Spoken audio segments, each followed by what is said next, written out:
This is Dr. Sam Sugar, and this is a victim video for our AAAPG YouTube series.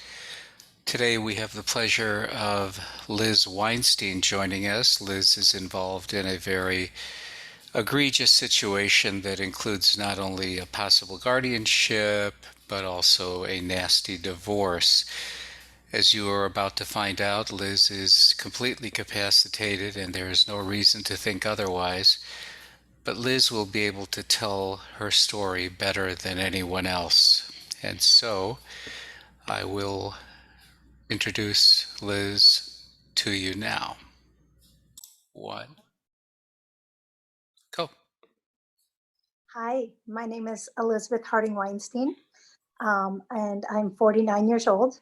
I'm a previous Columbia University graduate.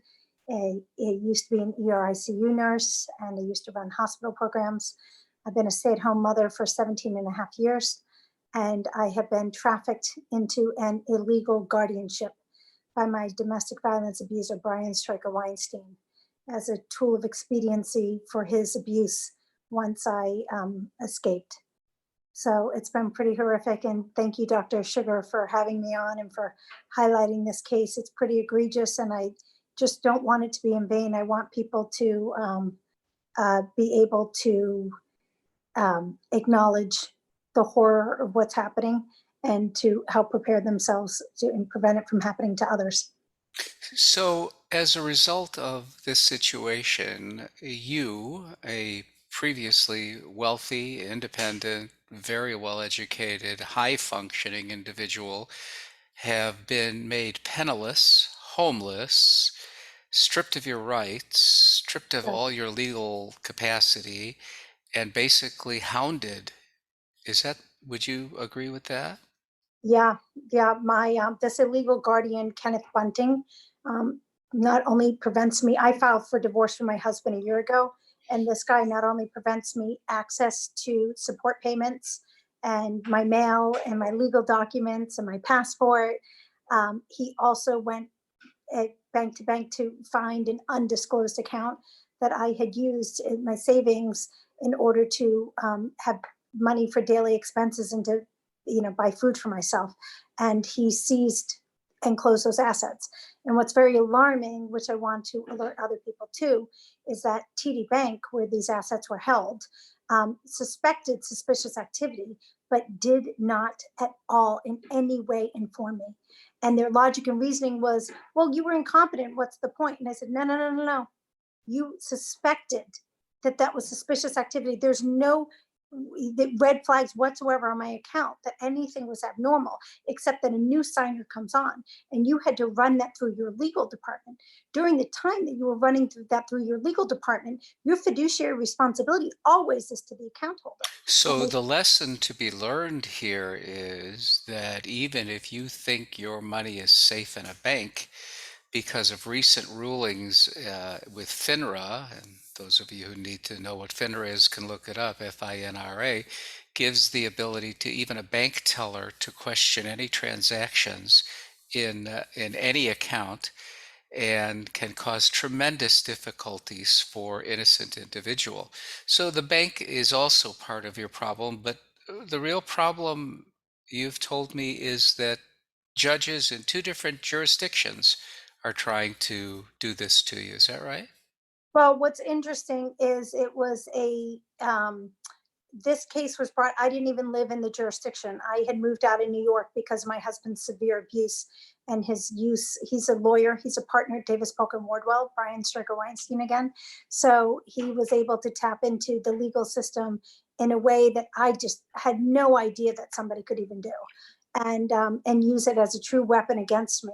And so I had moved out of the state to escape from these. I was getting just pulled over. I'd be driving down the road and I'd get pulled over by these cops for no reason. They wouldn't tell me why they were pulling me over. So I left the state. So all of this happened in a court where I didn't even live in that state anymore. And they acknowledged that I didn't live in that state, and then fabricated jurisdiction. It's And all from. so the lesson for those of us who are listening to this is even if you even if the court that's involved with your case doesn't have jurisdiction, that doesn't stop them either. That's called exercise of the equitable jurisdiction of the court, if I remember correctly, which And means that any judge can do anything he wants, anytime he wants, for any reason he wants, or for no reason at all. And that's what's happened to you, correct? yeah, it's just unlawful. It's all completely unlawful. It's against the intention of these supposed intention of these laws as a means to protect people. Instead, it's a very aggressive, predatory use of the court to penalize and strip competent and capable people of all their assets and torture them, hoping then to make them crazy so that you kind of get that fit into the story on the back end. It's really Well, horrific. your story is even more unbelievable in that you were actually placed, as I understand it, in solitary confinement for refusing to wear a mask for medical reasons. Is that right? Yeah, that's a whole another piece of my husband's abuse and use of the courts. The short story is that in May of 2020, I found out that my husband was a pedophile. And ever since then, he's been trying to get a diagnosis of me as incompetent or crazy to give him a cover for his pedophilia. So what after 5 or 6 months of trying to get me in front of a psychiatrist, and I knew what he was doing, so I wouldn't go see one because my husband's a master gaslighter, from the movie of the same name, right? Back in the, I think it was a 1920s or 1940s, there's a movie called Gaslighting, which talks about trying to make somebody think that they're crazy in order to then dispose of them and to move on with your life, which is what my husband's trying to do. So he then I was going to file papers with the local court, and instead of the no mask was just a ruse for them to arrest me, but there's a video of that circulating which people can see. But they threw you in solitary confinement for Correct. weeks, right? Well, they remanded me there for 7 weeks. I was able to get out after 6 days, 5 days, but they did, to show the egregiousness of the judge, he did remand me there for 7 weeks, which is just absolutely insane. And he said, "Oh, I put you in there for a 7:30 exam," but the whole point is he didn't arraign me, so I was never in front of the judge. A judge can't just write an order from somebody that he's never seen and said, "Go away and go have a 7:30 exam." Right? I mean, it's just so obvious and egregious. Like the evidence speaks for itself on its face. Right. And And a 7:30 exam, for those people who don't know, is a competency examination. to see if you're competent to stand trial. And what's interesting about that is that I was already, at the time that he sentenced me for that, I was representing myself pro se. And the question wasn't whether or not, for 6 months in multiple different cases. So the question wasn't whether or not I was competent to stand trial. The idea was I was too competent.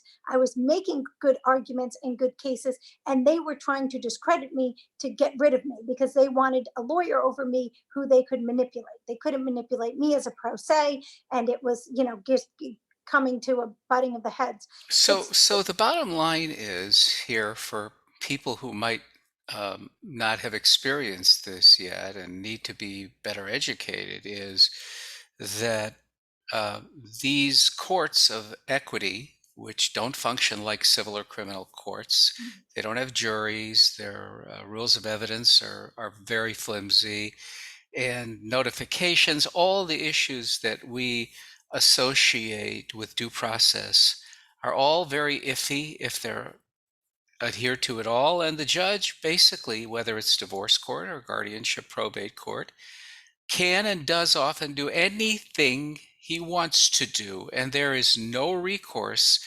unless you have millions of dollars to object to everything that's done and you have lawyers all over the place and you're on top of it 24/7. Would you agree with that? Yeah, and even then, if they're all working against you, they're working against you. The motivation for these people, they have more perverse incentives to help my husband, who's a partner at a law firm with heavy influence over the court and a previous clerk on the Second Circuit, than they have for just me. I'm just one case, right? Right. So So you're I you're you're fearful for your survival, you've said, is that right? Yeah, Brian Stryker Weinstein and this illegal guardian, Kenneth L. Bunting, are very unsafe. They are predatory, and I fear for my life daily. And I fear for my children's life who are left in the hands of a man who's doing something like this. So the court gave my husband full custody of my children, temporary custody last year without a hearing while my husband was missing and under a pedophilia investigation. And so this has all been And just you've been completely separated from your children for how long? 19 months now. I It's can't horrific. even I can't even imagine how awful that is. It's completely painful and torture. This is torture what he's doing, and what I'm worried about is that, like I said, I fear for my life daily in the hands of Brian Stricker Weinstein and Kenneth L. Bunting and Janet C. Malone, who's a judge that allowed for this. And I'm also worried that if something happens to me, nobody's going to be there to protect my kids because if he can do this to me, he's going to do this. He's just not a safe person to be around. Right, and Yeah, for the audience, the lesson is if they can do this to you, they can do it to anybody, yeah, including anybody who's watching this video, which is why our advocacy groups, including AAAPG, do whatever we can to bring these atrocities to the attention of the public. If yeah. anyone watching this video is interested in learning more or contacting Liz, they can email me and I will contact Liz. I don't think it's a good idea to give out your email or your Okay, where. I give out my email all the time. It's Well, Liz then, Hart. then just go ahead and give it out. It's Liz Harding1 at mac.com. That's LizHarding, Liz Harding, the number one at mac.com. And I appreciate any help. And I'm mostly, like I said, I want to get the word out. I want people to understand how dire this is because this is not in anybody's best interest. This leads to a very, very predatory degradation of our society for everyone. And if we don't stop this now, it's only going to get worse. We're moving to a handmaid's tale, and it's not just women that they do this to. And so, I'm 49 years old. I'm competent. I'm capable. I'm of sound mind and body. My ability to function in terms of financially pay my bills was only uh, impinged and infringed upon because my husband cut off all my finances. It has nothing to do with my capabilities of being able to pay. So this idea that they then assigned me a guardian who then took responsibility of everything, and just the sheer fact that this guy has not done anything to help me and has only uh, been predatory, prevented me access to funds, prevented me money for food, and then While of course he is billing for his services. yes, and he also then went and uh, I had federal cases brought against my husband and his agents who had, put me in solitary confinement for the mask. That case number is 7-21-CV, that's in Charlie Vegas, dash 01996-CS. And he went and withdrew that case. Kenneth Bunting withdrew that case against my husband, which is, even if he was a lawfully appointed guardian, which he isn't, that's malicious and malfeasance. And then there was a second case, 7-21-CV